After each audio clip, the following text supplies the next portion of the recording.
being a planet outside our solar system. A lot of people were very excited about the potential discovery, and the research team requested time on NASA's Hubble Space Telescope to see if there was truly a moon. Now, the data from Hubble is in and processed. Have scientists found our first exomoon? Looks like they still need more observations to be 100% sure.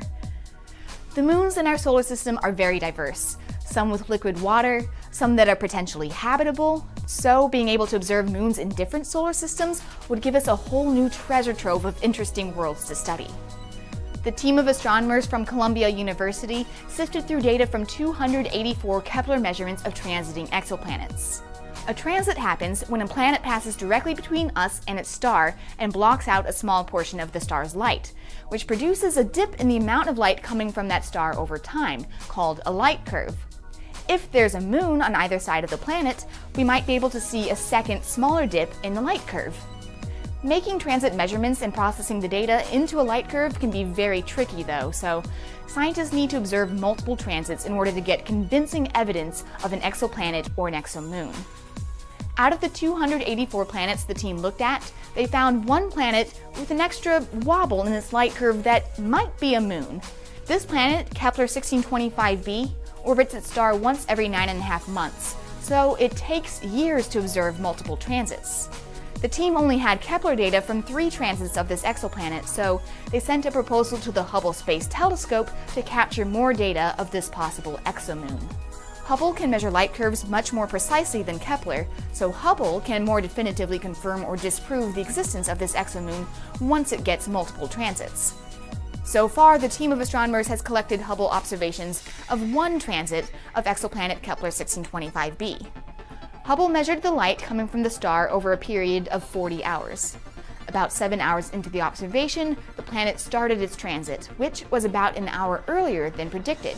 A tantalizing piece of evidence that the planet has a large moon, because a moon would cause the planet to wobble in its orbit. The planet transited across the face of its star for 19 hours, as expected.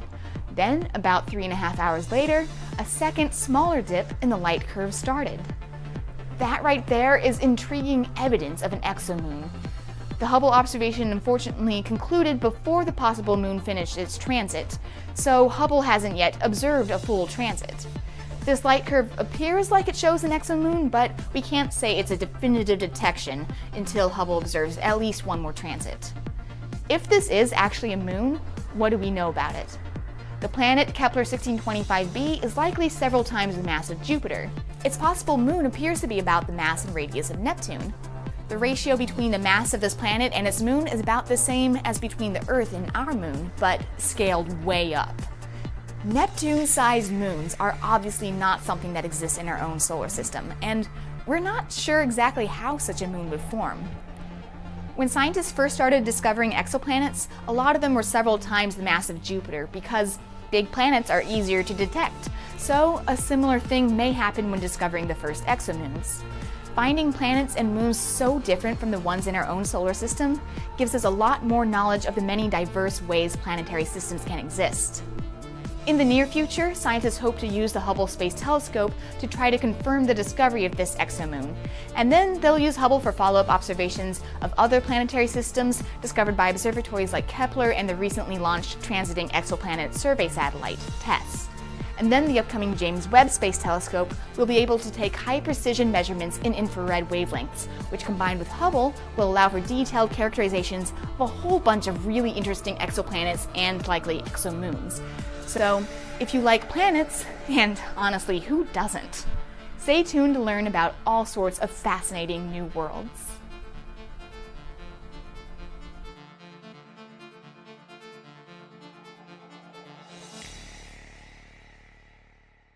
Goes into the instruments. That's where the flaw goes into the instruments. That's where the flaw was. So the problem was something called a spherical aberration. What exactly does that mean? It means the primary mirror had the wrong shape. That is, it's a shallow bowl, effectively, that brings light to a focus. It's a little too shallow. It rendered the telescope fundamentally unfocusable. So it was a little bit out of tolerance on that primary mirror, and it was affecting all the instruments in the Hubble? All 5 scientific instruments on the Hubble depend on a sharp image. That's the whole point. So Hubble's sitting in the doctor's chair and it has the eye chart in front of it, and instead of seeing the letter E, it sees the letter F. Worse, what it sees looks like a squashed spider. But it's way up in space and you can't get it back here, so how do you fix it? Well, if you're born with eyeballs that don't quite work, you don't go and buy new eyeballs, you buy a pair of glasses, and that's the approach that we took. The wide field and planetary camera known as WIFPIC relied on light from the primary mirror. The light from that primary mirror all comes down to a focus inside our camera on a mirror that looks just like this.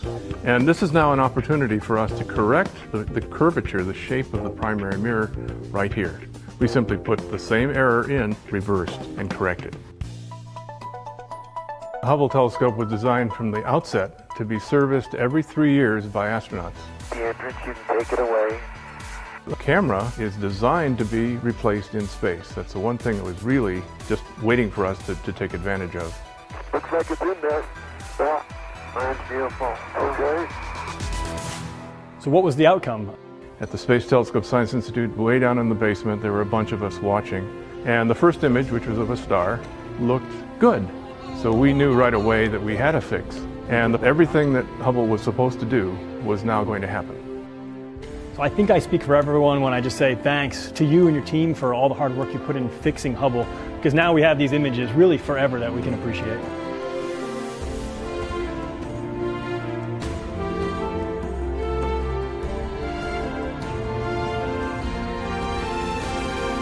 WIFPIC 2 went on to become the workhorse for the Hubble telescope, and it lasted for more than 15 years. Well, now you guys can check it out at the National Air and Space Museum in Washington, D.C., and we'll see all of you on another episode of Crazy Engineering.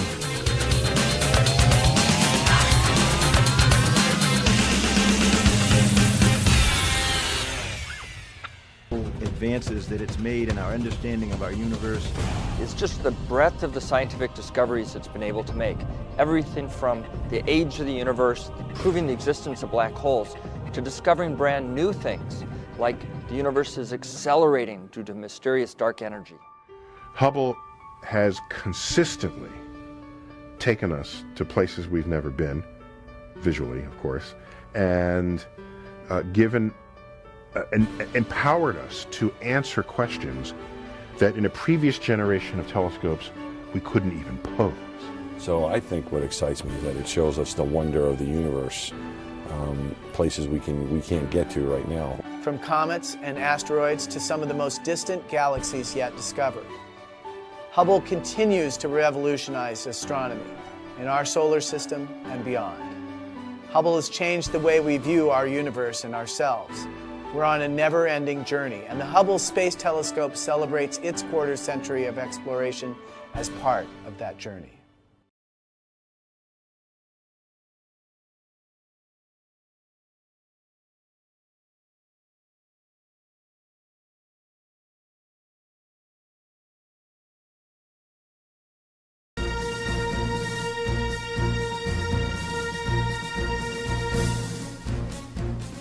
"20 years after launching on a space shuttle and opening its instruments to the farthest reaches of space, NASA's Hubble Space Telescope has become synonymous with exploration, discovery, and even a bit of luck.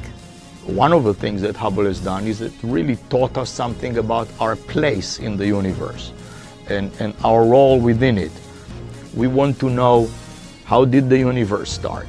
How did our galaxy start? How did the Earth start? How did life on Earth start? And we also want to know, how will all of these things end?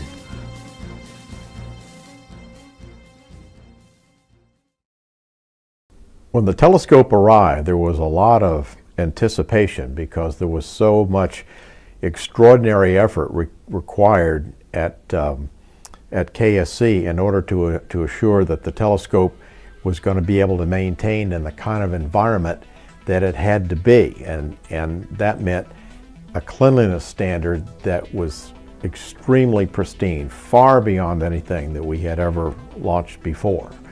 With years of design and construction behind it, the Hubble was sealed inside Discovery for liftoff.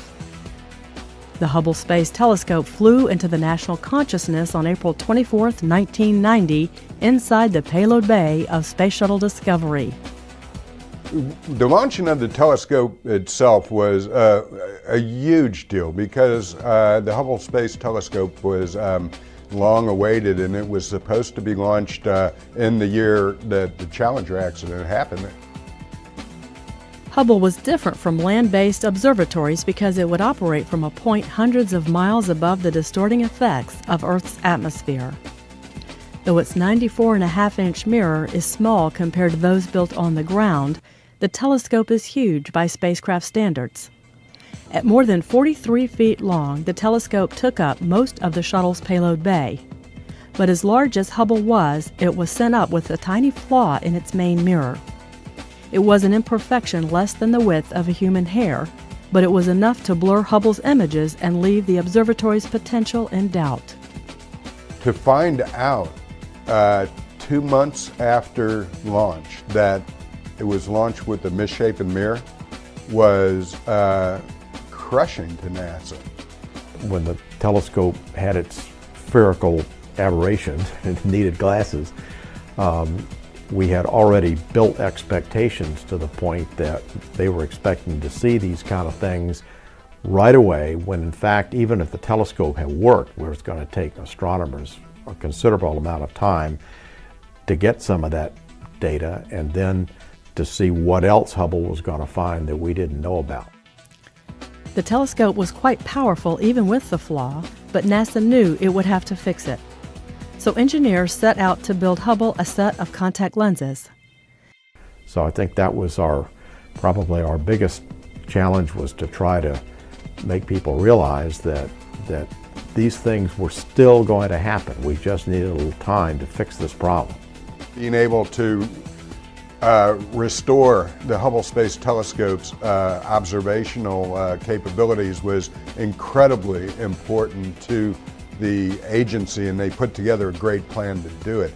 Astronauts made 5 back-to-back spacewalks during the repair mission, a first. They spent more than 35 hours working on the telescope in the payload bay. The Hubble repair had effects reaching beyond the telescope's health as well. This mission wasn't just about restoring the Hubble Space Telescope, it was about whether NASA had the capability to go off and build the International Space Station. The problem was fixed to the extent that it never occurs to anybody to even think about it anymore, because the results are just so dramatic from the Hubble.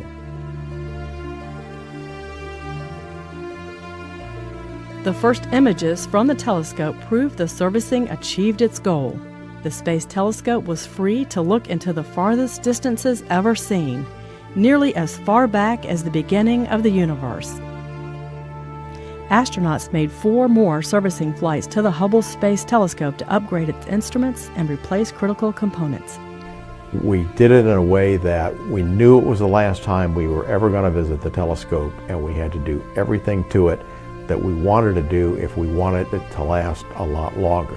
So that made it more complex. And when the mission was over, the feeling was we'd done it. They had seen different worlds for the very first time through the eyes of the Hubble Space Telescope, and it's really expanded the general public's view of the universe, how the universe began, what the ultimate fate of the universe is going to be. It has ignited, it just has ignited the imagination of the collective American public. The Space Telescope repaid each mission with more incredible views of space that all could see and appreciate. Hubble observations astounded researchers by showing the universe was not only expanding, it was speeding up. Imagine your amazement if, when I throw these keys up, you would suddenly see these keys accelerating towards the ceiling. This is what we discovered. This was extraordinarily surprising, and it led to this notion of dark energy that is pushing on the universe to accelerate.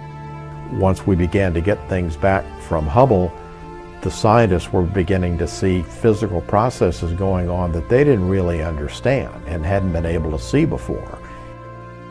20 years after opening a new eye on the universe, Hubble continues to dazzle by reaching farther back in time and space. The light that we're just now receiving from some of these galaxies and different objects show younger and younger galaxies and stars, the light for which, when they left that galaxy, the Earth hadn't even been formed yet. That's how far back in time Hubble is seeing. We're talking about questions that a few tens of years ago we didn't even know to ask. The whole thing is a very storied program from the very first launch until the last servicing mission. There are more questions for astronomers to answer, and Hubble will remain in orbit to answer them for years to come.